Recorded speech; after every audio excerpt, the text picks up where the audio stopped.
오늘 본문에 보면 분봉한 헤롯이 세례 요한을 옥에 가두게 됩니다.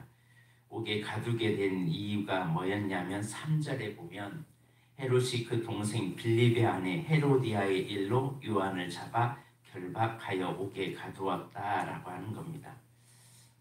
왜 옥에 가두었냐면 4절에 더 자세히 반응하죠.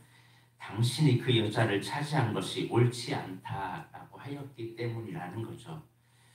한마디로 헤롯은 의로운 세례 요한을 옥에 가둡니다. 죄를 지적했더니 니까짓 게 뭔데 하면서 자기의 권력을 이용해 세례 요한을 가두고 심지어는 술에 취해서 자기의 쾌락과 자기의 명예와 자기의 이름 때문에 아무 죄가 없는 세례 요한을 죽입니다. 한마디로 이 세례 요한은 비상식적인 행동을 하고 있죠. 이게 바로 죄에 대한 반응이에요. 당신 죄인이에요 라고 말하면 복음이 없는 사람은 화가 나요. 여러분, 설교를 들을 때 화가 난다는 것은 우리가 얼마나 교만했다는 것을 알 수 있어요. 왜냐하면 설교를 들을 때 죄를 지적하고 있을 때 그 죄를 지적할 때 내가 화가 난다는 것은 회개할 부분이라는 거죠. 그래요, 안 그래요? 그런데 이 헤롯은 세례 요한이 지적하는 이 죄에 대해서 화가 났어요. 회개할 기회를 놓쳐버리는 거죠. 그래서 두 종류입니다. 세례 요한이 옳다고 이게 잘못됐다고 지적했을 때 세례 요한을 옥에 가두는 게 아니라 그 자리에서 회개했다면 구원의 길을 걸어갔겠죠. 아무리 절대 권력을 가진 사람이라도 어떻게 동생의 아내를 취할 수 있겠습니까? 이거는 틀림없이 죄악입니다 라고 고백했을 때 회개했다면 아무 문제 없었을 겁니다. 그런데 세례 요한은 그 불의를 눈감아주지 않았고, 그리고 헤롯은 그런 지적을 참을 수가 없었습니다. 그래서 예수님의 소문을 듣고 요한이 다시 살아났다고 생각하는 지경에까지 이르게 됐다는 거죠. 과거가 생각이 나서. 그러니까 죄는요, 계속 꼬리를 물고 계속 만들어가요. 여러분, 거짓말을 한번 해버리면요, 그 다음에 또 다른 거짓말을 계속 잉태될 수밖에 없습니다. 왜냐하면 이전의 거짓말을 계속 덮어내야 되니까. 그러니까 계속 만들어내는 것이 거짓말이에요. 한 번 거짓말은 계속 거짓말을 만들어갈 수밖에 없습니다. 한마디로 분봉왕 헤롯은 자신의 죄를 뉘우치지 못하고 세례 요한을 죽인 일을 계속 마음에 새기고 있는 겁니다. 왜 그럴까요? 예수님이 계속 사역을 하고 죽은 자도 살리고 막 여러 가운데 기적과 능력이 일어나니까 이거 세례 요한이 죽었다가 살아난 거 아니야? 이런 마음이 막 이제 들기 시작하는 겁니다. 우리는 우리의 죄로 인해서 오히려 그것이 죄책감으로 계속 끌고 가면 오히려 우리 자신만 손해예요. 회개는 빠를수록 좋습니다. 아멘. 세례 요한을 죽일 때의 장면을 그 다음 절에 이제 설명을 하고 있는데, 헤롯의 생일날 이 동생의 아내 헤로디아의 딸이 춤을 춰서 헤롯을 기쁘게 합니다. 헤롯이 너무 술에 취해가지고 기뻐하면서 네 소원이 무엇이냐, 나라 절반이라도 내게 주겠다라고 말합니다.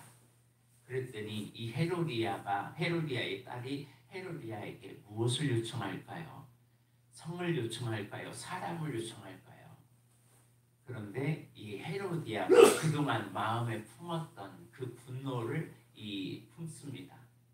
감히 네가 나에게 나를 헤롯과 결혼했다고 나를 멸시해 헤롯 요한의 머리를 달라 해라.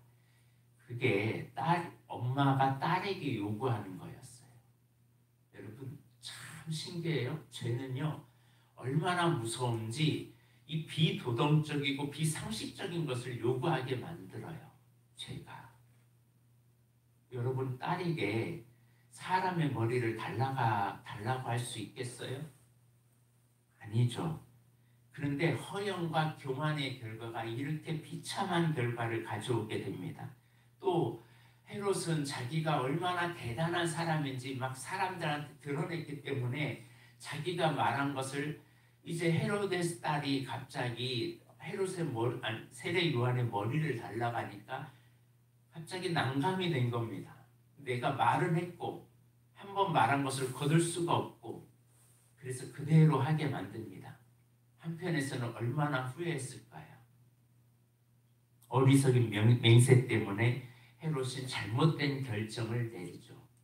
그런데 이 헤롯의 모습이 때로는 우리의 모습이에요. 나의 말 한마디 때문에 잘못된 결정 때문에 잘못된 일을 할 수 있어요? 없어요? 있어요. 나의 명예 때문에 나의 허영 때문에 사람들에게 말한 것 때문에 그것 때문에 그냥 그거 잘못된 걸 알면서도 그대로 진행하는 경우가 많이 있어요. 함부로 한 약속 때문에 어려움을 당할 때가 우리는 참 많이 있습니다. 그러니까 약속을 함부로 하면 돼야 안 돼요? 이 약속을 함부로 하는 것도 사실은 그 안에 교만이 있기 때문에 내가 하나님 자리에 있기 때문에 내가 다 해줄게. 내가 알아서 다 해줄게. 그런데 나중에 결과는 심각한 상황을 처리하게 되죠. 그래서 나중에 사람들의 이목이 다 주목되어 있을 때 세례 요한은 헤롯은 이제 세례 요한의 머리를 달라 해서 옥에 가두었던 세례 요한이 그 자리에서 죽습니다. 이처럼 권력 남용은 악하고 불의한 자의 특징이죠. 그는 사람들 앞에서 체면 때문에 의로운 사람을 죽이는 쪽을 택했어요. 이래서 이게 얼마나 무서운지를 우리가 알아야 돼요. 사람을 의식하고 사람을 바라보고 사람 앞에서 내가 살려고 하면요. 악의 길을 걸어갈 수밖에 없습니다. 우리는 늘 하나님을 의식하면서 살아가야지 나의 체면 살리려다가 악인의 길을 걸어갈 수가 있다는 사실입니다.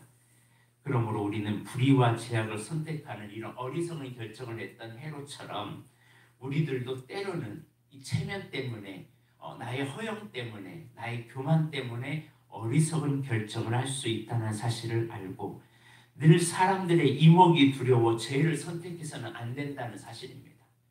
많은 사람들이 이 코로나19로요. 사람들의 이목 때문에 사람들의 말 한마디 때문에 교회를 안 나오는 사람들도 많아요. 교회가 더 방역에 철저히 한다는 걸 알아요. 교회 다니는 사람들도.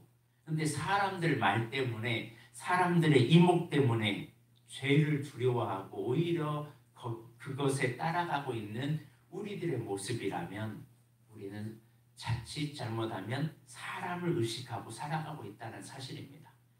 신앙생활은 사람을 의식하며 신앙생활 하다가는 큰일 납니다. 이번 주에 말씀을 전하겠지만 여러분 중직자가 사람을 의식하고 사람을 기쁘게 하면요. 하나님을 기쁘시게 하지 않는 길을 걸어가요. 왜냐하면 하나님의 일은 반드시 사람들이 거의 다 반대하는 일을 할 때 하나님의 일이 진행되는 경우가 많아요. 한번 생각해 봅시다. 여러분 이런 상황에 전도할 수 있어요? 이런 상황이 어떻게 전도를 해요? 목사님 이거 아니죠. 코로나 시기에 무슨 전도예요? 코로나 시기에 어떻게 예배를 드려요? 코로나 시기에 어떻게 우리가 이런 성전을 옮깁니까? 코로나 시기에 우리가 재정이 안 되는데 어떤 일을 합니까? 이성과 합리적인 판단을 하기 때문에 사람들의 말에 따라서 하기 때문에 절대 하나님의 뜻에 굴복하지 못합니다. 대부분 사람의 말을 듣게 되죠. 그러면 하나님의 뜻을 이룰 수 있을까요? 아니에요.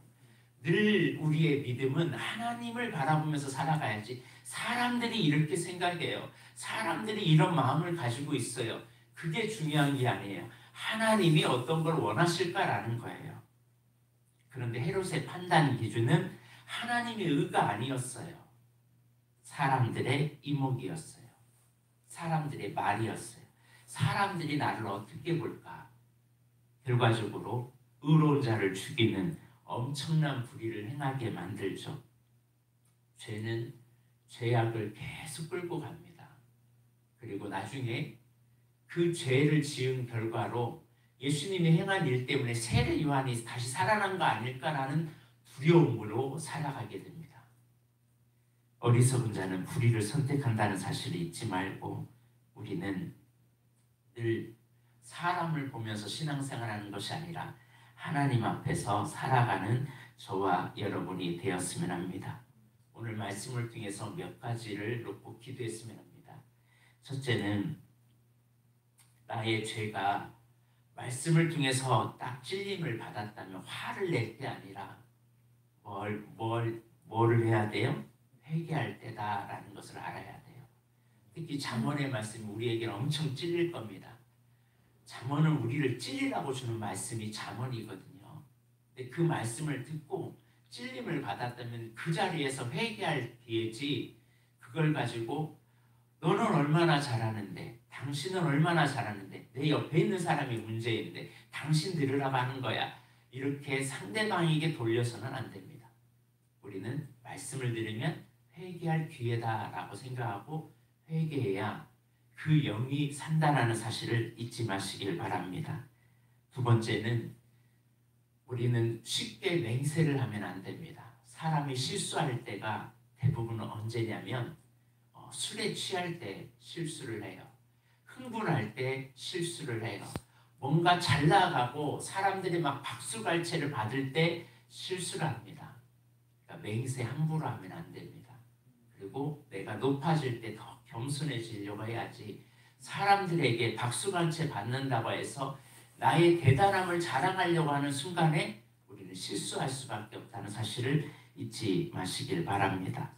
세 번째는 자신이 잘못을 알았다면 내 체면 때문에 어리석은 길을 택해서는 안 됩니다. 비록 내 체면이 구겨질지라도 의로운 길을 택하는 우리 믿음의 자녀가 되었으면 합니다. 근데요, 대부분의 사람들이 이 길이 딱 돼 있을 때 체면이냐 아니면 의로운 길이냐라는 것을 택하라고 하면 대부분의 사람은 체면을 택합니다. 왜냐하면 사람들이 나에게 뭐라고 할까? 내가 이렇게 한다고 하면 내가 말한 것, 내가 헛된 것 될 텐데, 그리고서 그게 잘못된 걸 알면서도 그 길을 진행합니다.